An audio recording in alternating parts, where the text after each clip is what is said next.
A paraxá de hoje e a mensagem de hoje, eu vou começar com a paraxá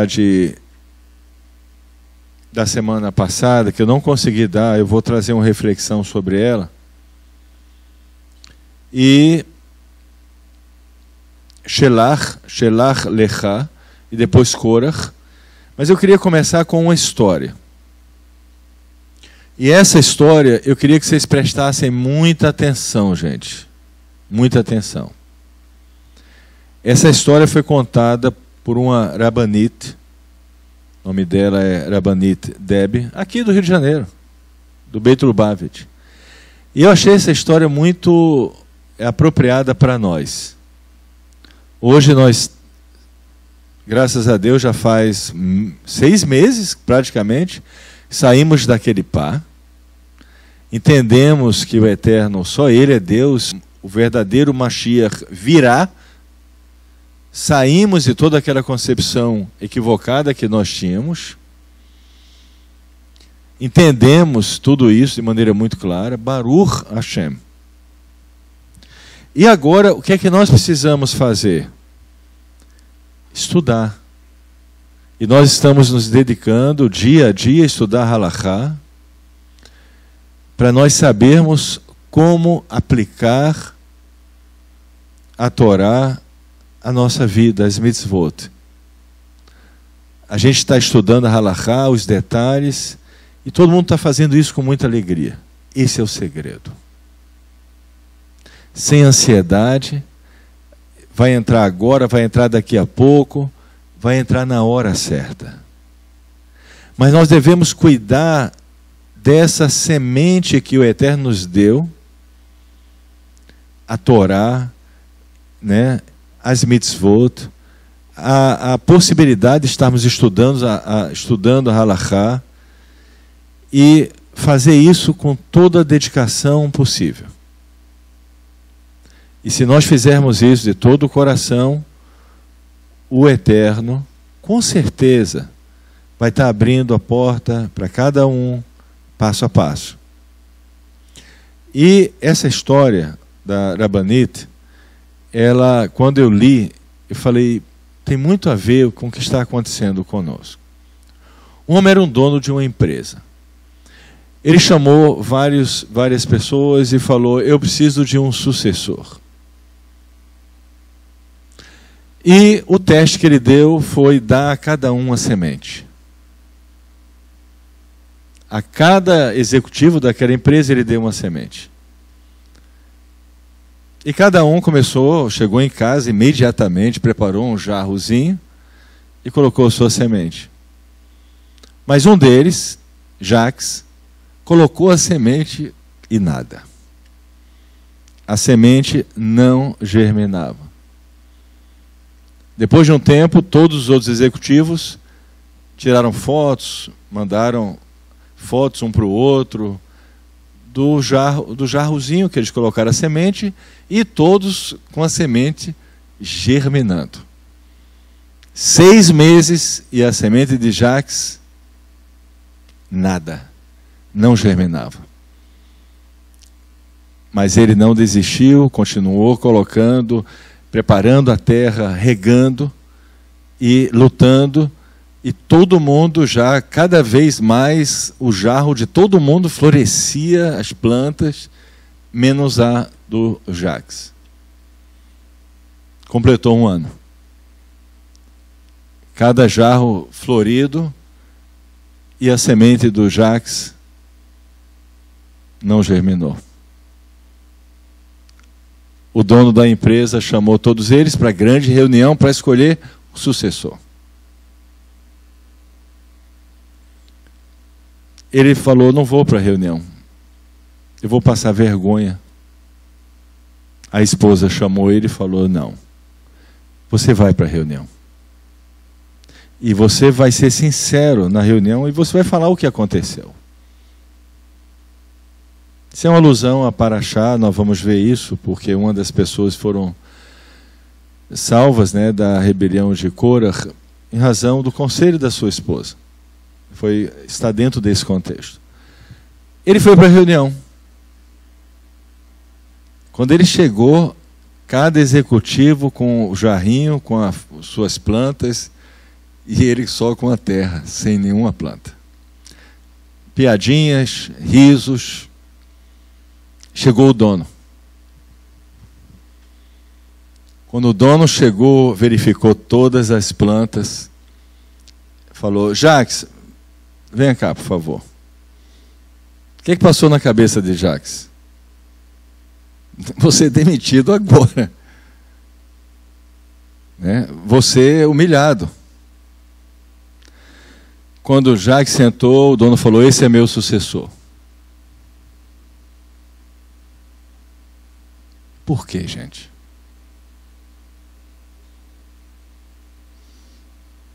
A princípio eu pensei, ele não desistiu. Mais do que isso. O dono falou: eu dei para todos vocês sementes cozidas que não germinam.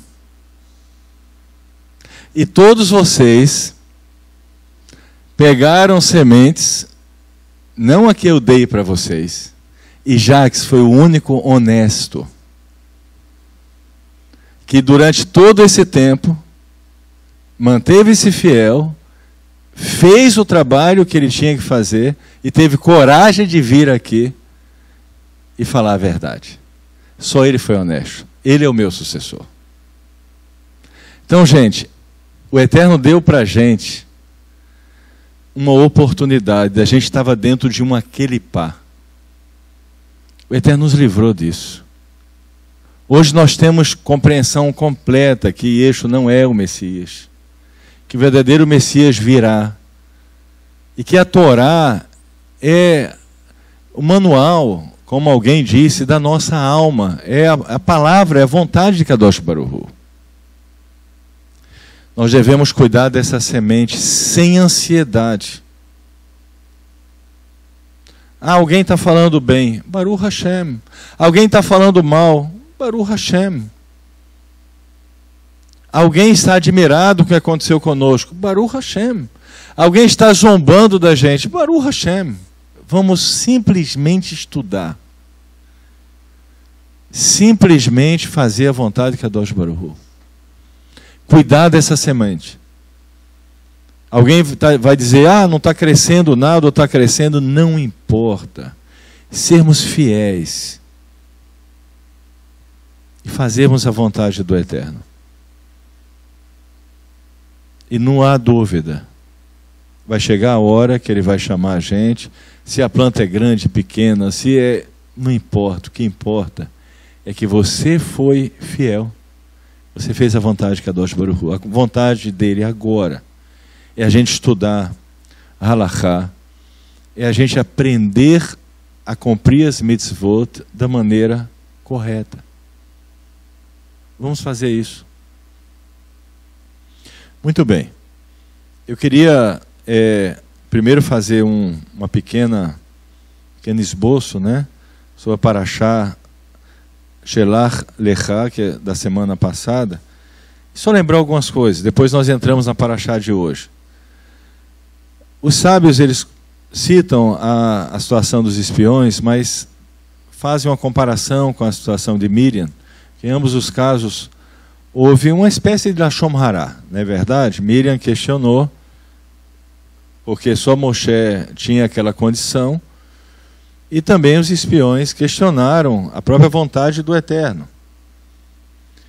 E a primeira lição aqui que a gente capta é um perigo que pode acontecer com qualquer um de nós questionarmos as escolhas divinas. E se você fala, tem lógica ou não tem lógica para tudo, gente. Tem lógica para tudo. Se você assistir um julgamento no tribunal, tem uma pessoa, o réu, se o advogado falar e o promotor falar, parece que tem lógica os dois. Então, lógica tem para tudo. Mas nós devemos ter cuidado para saber qual é a vontade de Kadosh Baruch Hu. E no caso dos espiões, a vontade do Eterno é o povo ir para a terra. Os espiões tinham argumentos, alguns lógicos. Ficar no deserto era mais, entre aspas, seguro. Era mais difícil as pessoas se desviarem. Ir para a terra era mais perigoso. Mas era a vontade do Eterno ir para a terra. Era a vontade do Eterno começar toda a história do povo judeu. Talvez quando chegasse na terra e começasse algumas pessoas a se desviarem, alguém poderia dizer, está vendo, era melhor ter ficado no deserto. Não, não era melhor ter ficado no deserto. Era a vontade do Eterno entrar nessa nova configuração. Então a primeira coisa, não é uma questão de lógica, não é uma lógica humana, é uma questão de saber qual é a vontade de Kadosh Baruch Hu. Segundo, nós devemos guardar muito o nosso coração, porque um sentimento, ele pode influenciar a leitura da realidade que nós temos. Então, os sábios dizem que havia algo com relação aos espiões. Havia um sentimento, dois sentimentos que não eram sentimentos bons, influenciaram a leitura da realidade que eles tiveram. Qual foram os sentimentos? Primeiro, medo. E medo de quê? Medo não só de enfrentar o inimigo, mas medo deles perderem a posição que eles tinham de liderança em relação ao povo. Então esse sentimento, ele fez com que eles enxergassem os fatos sob um prisma muito negativo. E influenciou a visão deles e a visão também das pessoas que o ouviram.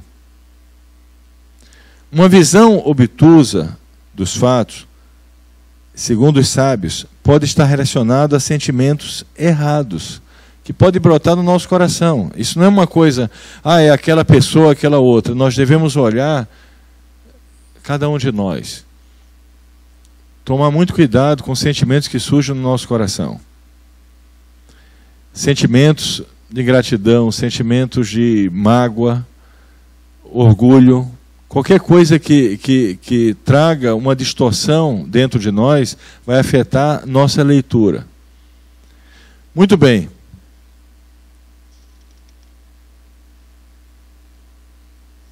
Existe uma realidade real. Essa realidade real é disponibilizada pelo Eterno. Essa realidade é disponibilizada para todos nós. E existe uma realidade real, verdadeira. Segundo os sábios, como é que nós conseguimos chegar perto dessa realidade? Como é que nós conseguimos ter uma leitura da realidade, né, do nosso ponto de vista, que seja mais próximo da realidade real? Ou seja, eu olhar para os fatos que ocorrem na minha vida e entender esses fatos de acordo com a realidade disponibilizada pelo Eterno. Compreendeu? Como é que eu consigo alcançar esse nível mais próximo? Porque eu posso olhar um fato que está acontecendo na minha vida e enxergá-lo de maneira completamente deturpada ou muito próximo daquilo que realmente está sendo disponibilizado pelo Eterno. Os sábios dizem que o segredo é ter um bom olho. Ain Torá, um bom olho. Se você olhar as coisas de maneira muito positiva, você chega perto da realidade real. Essa coisa está acontecendo comigo. Por quê? Não, tem algum propósito divino. Eu vou mais na frente entender. Isso, Baruch Hashem. Tem alguma coisa aí que o Eterno permitiu que isso acontecesse. Ou seja, eu tenho um olho bom.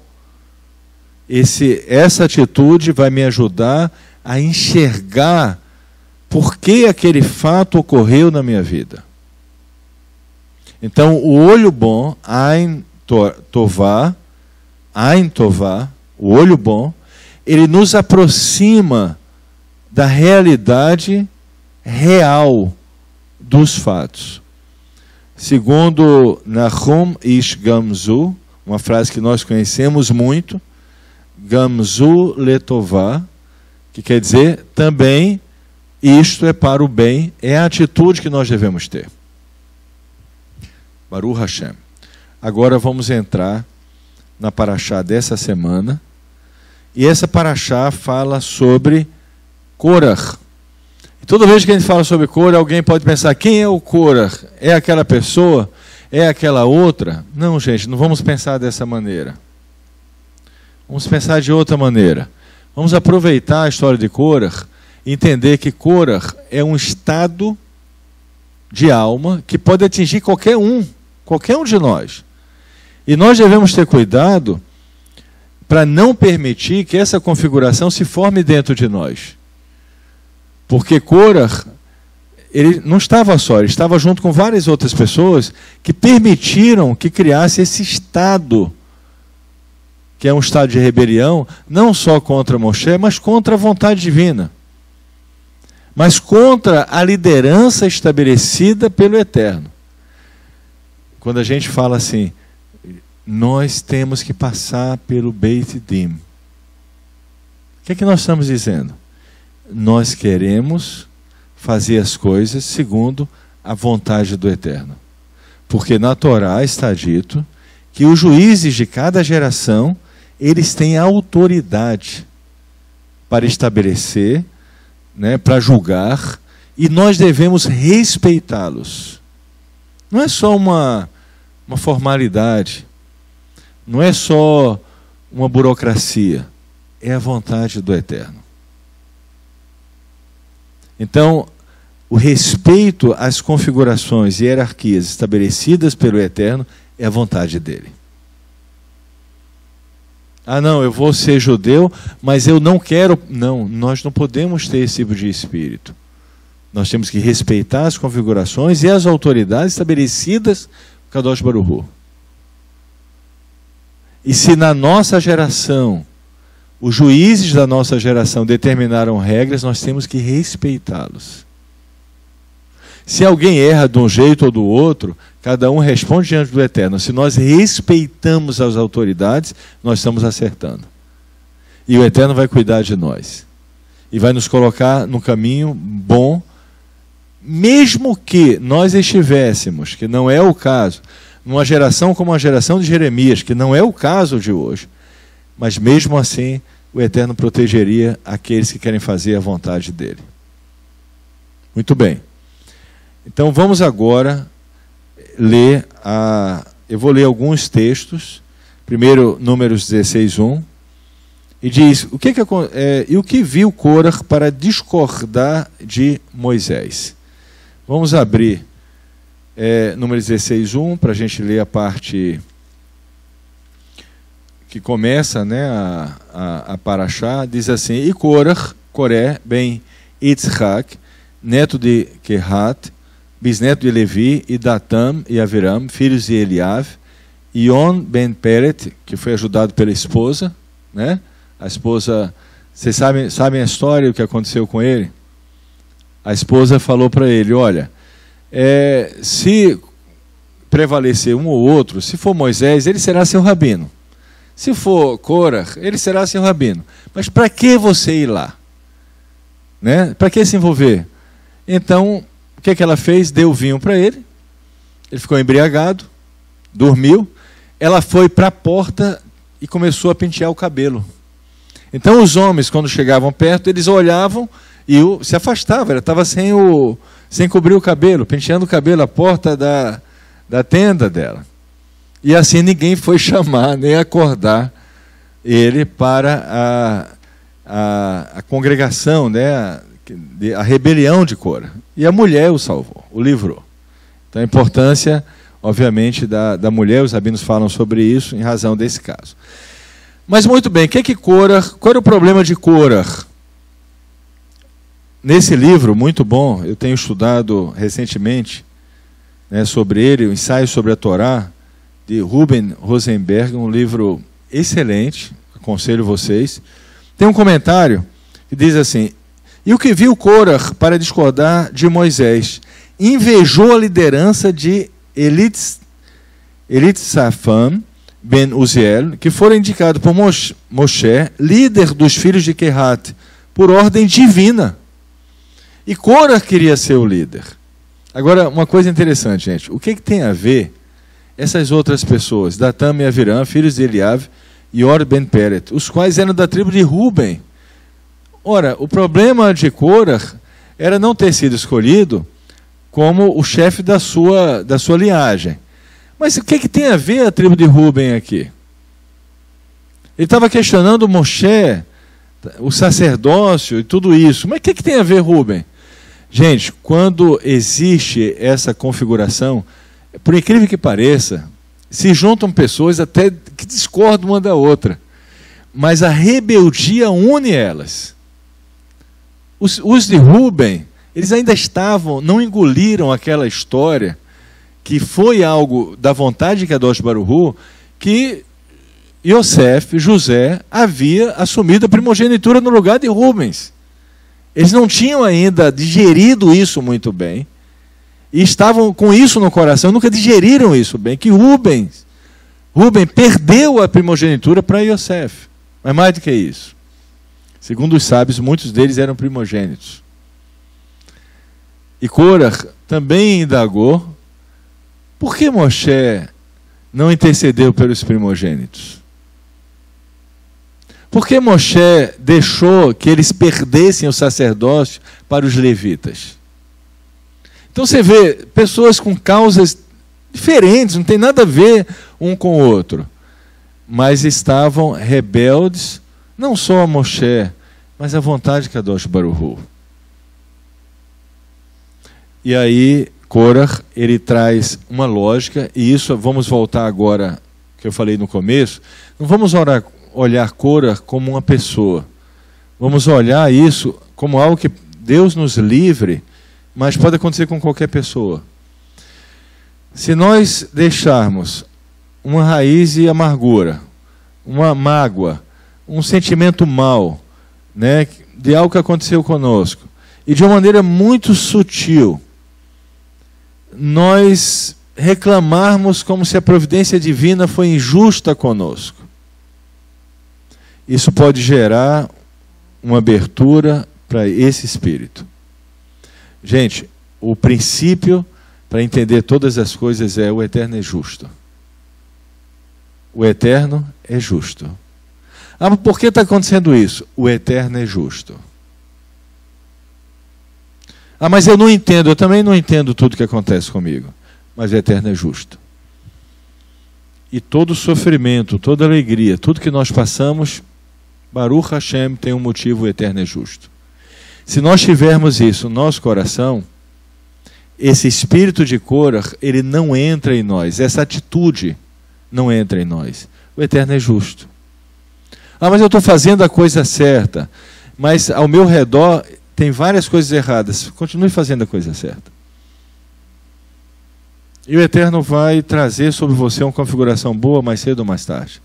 O Eterno é justo. Então, esse é o princípio fundamental. Muito bem, agora vamos para a próxima parte.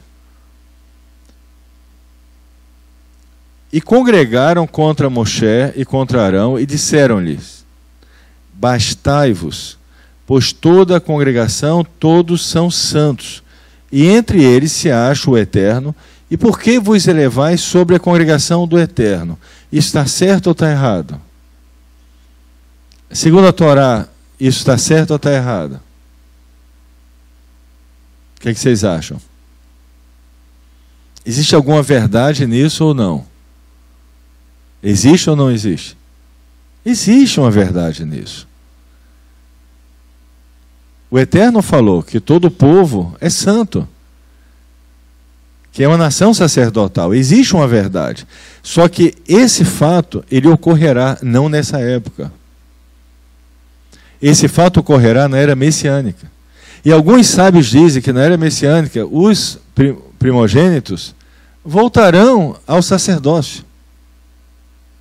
Alguns sábios dizem que eles voltarão a ter o cargo dele, que foi dado a eles. Porque, na verdade, originalmente, o que era mais interessante? Ter um primogênito sacerdote ou uma tribo? O que vocês acham? Qual é a vantagem do primogênito sacerdote? Todas as tribos teriam, cada casa teria, dentro da sua casa, uma pessoa estudando Torá, sendo um sacerdote. Então, o plano original era esse. Então, cada casa, cada tribo, cada linhagem tinha um sacerdote. Ou seja, o primeiro filho de cada família seria sacerdote. E ele estaria voltando para casa, ensinando a família toda a Torá. Era um plano perfeito. Mas eles perderam isso. E no Olam Hazé, o Eterno determinou que enquanto não chegar a era messiânica, é preciso que as coisas ocorram dentro de uma hierarquia muito clara e definida. Então, o que Korach está trazendo é um argumento que não é para aquele momento. Entenderam isso? E que, agora, o que é que Korach está dizendo de Moshe? Moshe, foi ele que influenciou a decisão, entre aspas, porque ele não intercedeu pelos primogênitos. Ele queria beneficiar a tribo dele e o irmão dele. Além disso, Korah inventou um monte de histórias, inclusive deve ter falado que Moshe estava se aproveitando financeiramente, que Moshe falou, eu não treinei um asno de vocês. Então, quando começa um processo de Lashon Hará, é uma coisa, se expande, é uma coisa doentia, e começou então todo mundo falar, né? E obviamente Korah, chateado, porque não tinha sido escolhido como chefe, né, da linhagem de Kehat, outro havia sido escolhido, se juntou com outro grupo que não tinha nada a ver com isso, que eram primogênitos. Né? E pessoas assim, cada um com argumentos contra Moshe diferentes um do outro. Nem podia juntar, porque Korah é levita. E os outros são da tribo de Ruben. Mas se juntaram para questionar Moshe, não, para questionar a vontade de Kadosh Baruch Hu. Porque enquanto não chega a era messiânica, tem que haver um sistema hierárquico claro para que as coisas funcionem. E aí o Eterno determina as tribos, chama a tribo de Levi, coloca como a tribo sacerdotal, chama Arão e coloca Arão como aquele que está responsável pelo sumo sacerdócio e os descendentes dele. Essa configuração é determinada pelo Eterno. O que é que Korah fala? Isso é a ideia de Moshe. Essa é a ideia de Moshe. Ou ele fez isso, ou ele influenciou o Eterno. Baseado em que isso? Porque aí a gente começa a olhar o que aconteceu. O que é que aconteceu depois? Korah faz a rebelião. O que é que Moshe faz? Reúne todo mundo. E o que acontecerá com Korah? Moshe, de antemão, diz que eles morrerão de uma maneira nunca visto. Isso acontece. O que acontece depois disso? O povo fala. O que é que o povo fala para Moshe? Por culpa de vocês, eles morreram. Por que eles fizeram isso? Por que disseram isso? Porque, assim, pela lógica, você fala, Moshe resistiu a eles, falou como eles iriam morrer, eles morreram dessa maneira, então o povo vai respeitar Moshe? Não. Depois disso, se rebelaram de novo, falaram, Moshe, eles morreram por causa de você. Por que isso? A gente tem que entender que aquela geração do deserto tinha um conhecimento, uma sabedoria muito maior do que nós. É porque a gente lê e a gente não tem noção da sabedoria que eles tinham, da capacidade espiritual. A gente vê, mas por que aconteceu esses problemas? Problemas? Você coloca milhões de pessoas juntas e você chama o que aconteceu de problemas? Pega uma cidade hoje, com a mesma quantidade de pessoas, e você vai ver o que é problema. Eles viviam numa configuração espiritual extremamente elevada.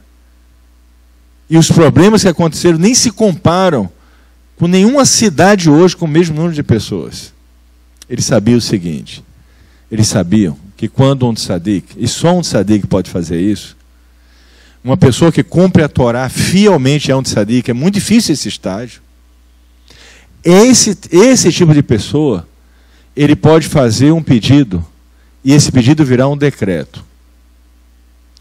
E alterar a ordem que está sendo estabelecida pela providência divina, fazendo que a providência divina acate aquele pedido e coloca aquele pedido na configuração que existe na providência divina, mas ele entre como algo que foi determinado por um tzadik.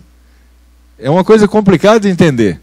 Mas a vontade do tzadik é acatada pelo Eterno. Entenderam isso, não? É complicado? Então o Eterno acata a vontade do tzadik, encaixa nos fatos. Então a providência divina age considerando aquele pedido como um fato. Isso ocorre pela vontade do tzadik. O povo sabia disso. Então o povo falou: você desejou a morte deles. E porque você é um tzadik, eles morreram. Por que você fez isso? Isso não era a vontade do Eterno. Mas porque você é um tzadik, você desejou que eles morressem daquela maneira e eles morreram. Vocês foram culpados pela morte deles. Ou seja, ainda assim havia, né, a semente dessa rebelião no coração deles. Agora a gente para pensar um pouco, gente. E tem uma correlação com a paraxá anterior. Aqueles 10 espiões, eles eram líderes. Então, quando há uma rebelião, né, de uma pessoa, quanto mais importante, quanto mais uma pessoa tem responsabilidade, pior é o tipo de rebelião, porque influencia pessoas, e pior para a pessoa também, porque isso vai trazer um julgamento muito mais severo, porque quando uma pessoa se desvia sozinha, ela paga pelo preço do seu desvio, mas quando ela se desvia, e no seu desvio desvia muitos, ela paga por todos. E aí vem toda a situação de Korah, e Korah influencia, se junta com a tribo de Ruben, que já estava um pouco... Duas coisas incomodavam. Primeiro, o fato de Yosef ter tomado a primogenitura de Ruben. Aí começa a ver as coisas de uma maneira muito humana, como decisões humanas, como decisão de Yaakov. E os primogênitos, de uma forma geral, começam a questionar porque Moshe não intercedeu por eles. E aí eles perderam a função. Por que Moshe fez isso? Porque Moshe só intercedeu por Arão e não por eles. E tudo parece ter uma lógica, mas uma lógica inversa, que vai levar essas pessoas à destruição. O que o Eterno faz?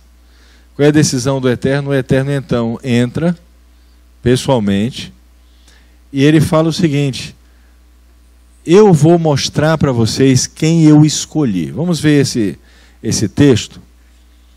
Vamos abrir Números 17. Número 6. Então, o que é que o povo está dizendo? Né? Em outras palavras, Yaakov decidiu isso. Yaakov decidiu e agora Yosef passou a ser o primogênito, não Ruben. Agora Moshe decidiu isso. E por causa de Moshe, ele não intercedeu pelos primogênitos. Os levitas passaram a ser, porque ele é levita. E o irmão dele agora é escolhido, porque é irmão dele. Então a casa do irmão dele é o sumo sacerdócio. Tudo tem uma lógica. Só que eles estão errados. Essa é uma configuração divina. É o Eterno que está guiando todas essas coisas. E aí o Eterno, no final da paraxá, ele pessoalmente, mostrar que essa escolha não foi de Moshe. Foi dele. Que essa configuração foi ele que estabeleceu. Que o fato hoje de Yosef, né, ele não vai entrar nesse termo agora, mas Yosef virar 2 tribos, foi da vontade dele. Pelo fato de Yosef virar 2 tribos, a tribo dos levitas serem separadas para o serviço sacerdotal, foi da vontade dele. Que Arão é uma escolha dele, embora seja irmão de Moshe. Entenderam, gente? Então, é muito sutil tudo isso. Antes da gente ler isso, uma coisa que eu vi um comentário de alguém falando o seguinte sobre nós. Ora, se hoje eles entendem que Yeshua não é Messias, não é o Mashiach, que tudo isso foi um engano, que o verdadeiro Mashiach ainda virá. Se eles entendem tudo isso, então todas as instruções que eles, as orientações que eles receberam, as orientações divinas, não tem valor nenhum. Ponto. Vamos analisar? Como é que chegamos aqui hoje? Vamos analisar mais claramente. Digamos que você está preso num castelo, só que você acha que aquele castelo, na verdade, não é uma prisão, é um palácio. E ensinaram a você que dentro daquele castelo tem um rei, e que você nasceu para honrar esse rei. Até que você está orando e vem uma orientação dizendo, olha, não é bem assim. Vocês estão adorando esse rei. Não é para adorar o rei. Existe um Deus além. E só a esse Deus você deve adorar. Não é toda a verdade, mas é uma instrução primeira para a gente deixar de adorar aquele rei daquele castelo. Aí depois vem uma orientação para a gente dizendo, olha, na verdade aqui não é um palácio, aqui é uma fortaleza. E vocês podem tentar sair do castelo às vezes e olhar lá fora. Tem um jardim do castelo. É uma segunda orientação. A gente já não estava adorando esse rei e a gente começou a aprender que ali não era, existia um mundo fora dali. Aí a gente foi para fora do castelo e viu uma paisagem linda. Aí vem uma outra orientação falando, olha, na verdade aqui não é um palácio, aqui é uma prisão. E aquele homem não é um rei, ele é um impostor. E na verdade o verdadeiro rei está fora dessa fortaleza. É outra instrução. Aí nós finalmente saímos da fortaleza.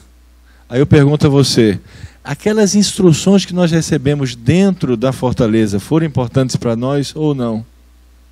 Claro que foram. Senão a gente não teria condições de sair daquela fortaleza. Quando a gente achava que era um palácio, a gente aprendeu a não adorar o rei. Até que a gente aprendeu que ele não era rei. Mas até chegarmos a esse ponto, nós obedecemos a várias orientações e saímos da fortaleza. Então, essas coisas foram em vão? Não. Nós fomos guiados pelo Eterno, desde o começo, para sair desse palácio, que não era um palácio, era uma prisão. E cada orientação, desde a primeira, ela nos ajudou a sair dessa configuração. Então, as orientações que nós recebemos, elas não são nulas. Aquilo que nós ensinamos era misturado, e nós tiramos os nossos vídeos anteriores. Mas as orientações espirituais para sair daquela fortaleza, elas foram boas. Porque, como é que eu sei que elas foram boas? Porque nós estamos fora dessa fortaleza que nós achávamos que era um palácio. E hoje nós entendemos que aquele rei não é rei. Mas foi um processo gradativo, quebrando casca por casca desta quelipá. Muito bem, para finalizar, número 17, 6, diz, e toda a congregação dos filhos de Israel queixou-se no outro dia contra Moshe e contra Arão, dizendo, vós causastes a morte do povo do Eterno. Estavam dizendo isso, não é por acaso, é porque eles tinham compreensão que Moshe era um tzadik e que eles tinham morrido por causa da vontade de Moshe e que o Eterno tinha acatado a vontade de Moshe. Porque um tzadik, a vontade dele, quando ela é a favor do povo judeu, tendo uma coerência, ela passa a ser um decreto.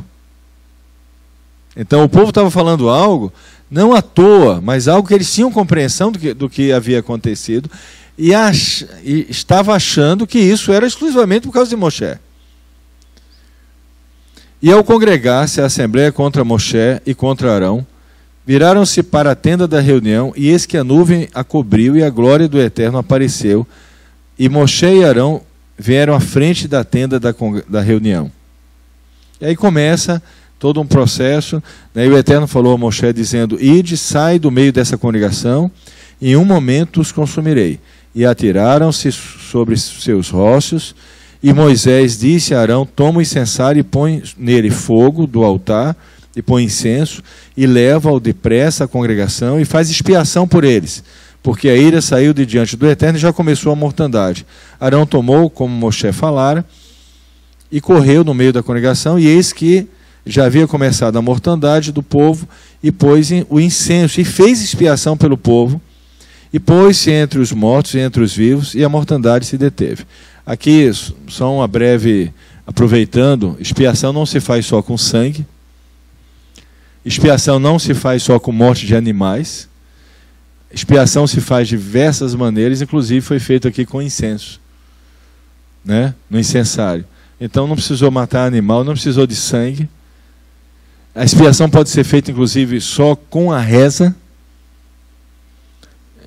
Exatamente, não depende exclusivamente de sangue, que é um engano que a gente aprendeu, que a gente havia aprendido no passado e quebrou esse engano, achando que tudo tinha que haver sangue. Não é verdade. Aqui a expiação ocorreu apenas com incenso, sem derramamento de sangue.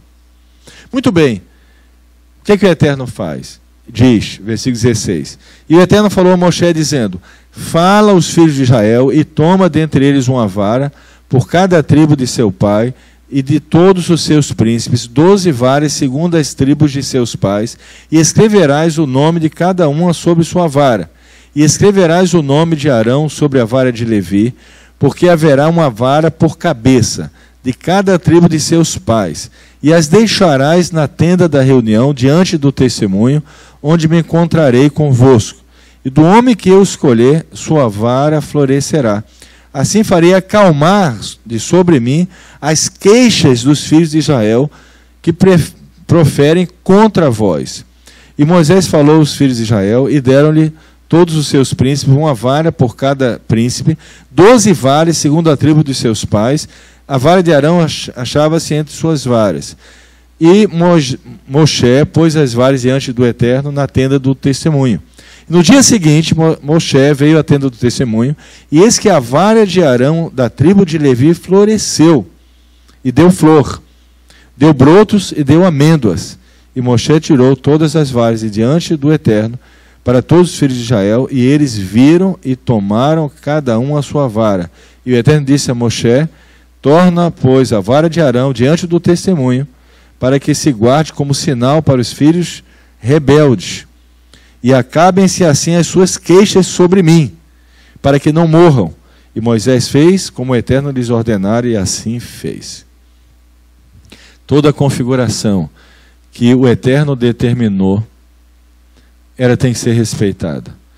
Hoje eu não posso chegar aqui para você e falar: eu, você e você vamos ser um Beit Din e vai converter você. Não. Não. O Eterno determinou que todos os juízes, em cada geração, têm autoridade para determinar as coisas que são provenientes ao povo judeu. Então, nós temos que nos submetermos a essa configuração que tem aval na Torá. Então, se hoje os juízes, a liderança do povo judeu determina que tem que haver um Beit Din com 3 juízes, e são eles que vão, então, receber, julgar, né, para que haja, então, a conversão, e não só a conversão, mas várias decisões, mas inclusive a conversão, nós temos que respeitar. E qualquer outro pensamento diferente é uma rebelião contra uma configuração estabelecida pelo Eterno. Ah, mas mesmo que exista um problema aqui, um problema ali, um problema de um jeito ou do outro, ou em tal lugar houve um problema, ou em tal lugar houve outro problema, nós devemos respeitar a configuração divina. E aí o Eterno, ele vai nos guiar para os lugares certos, para as pessoas certas, porque nós estamos obedecendo a configuração que ele estabeleceu. E aí esse Espírito não vai entrar em nós. E nós seremos guiados. Ah, mas o fulano de tal quis, mas não conseguiu, o outro quis, o outro buscou. Cada um tem sua história. Se nós fizermos a vontade de Kadosh Baruch Hu, se nós estudarmos, respeitarmos as configurações espirituais, nós vamos ser bem-sucedidos. Porque isso depende de nós e o Eterno. Então, essa é a instrução, essa é a configuração que nós temos que entender, e isso que o Eterno falou para todas as tribos, fez florescer a vara de Arão e disse: essa é minha escolha. Ou seja, não é porque não é porque Arão é irmão de Moshe. Eu escolhi Arão. Eu escolhi Moshe. Eu escolhi essa configuração. Alguns sábios dizem que na era messiânica voltarão os primogênitos a serem sacerdotes. São opiniões. Mas seja como for, aqui na nossa configuração, nesse momento, temos que respeitar aquele que foi estabelecido pelo Eterno. Que é interessante, eu nunca tinha lido sobre isso, achei muito interessante, porque segundo isso as configurações voltam. Na era messiânica voltam todas como foi originalmente planejada. É como se todas as variáveis que ocorreram, que fizeram com que novas configurações fossem estabelecidas, na era messiânica elas deixam de existir dessa forma e voltam ao original. E volta esse plano original, que era o plano melhor, né? Era o plano melhor. Porque você tem em cada casa uma pessoa, um sacerdote. Seria um plano maravilhoso, né? Em toda casa tem um estudante da Torá. Então o irmão mais velho, ele é um sacerdote e ele é um conhecedor da Torá. E ele instrui a família dele.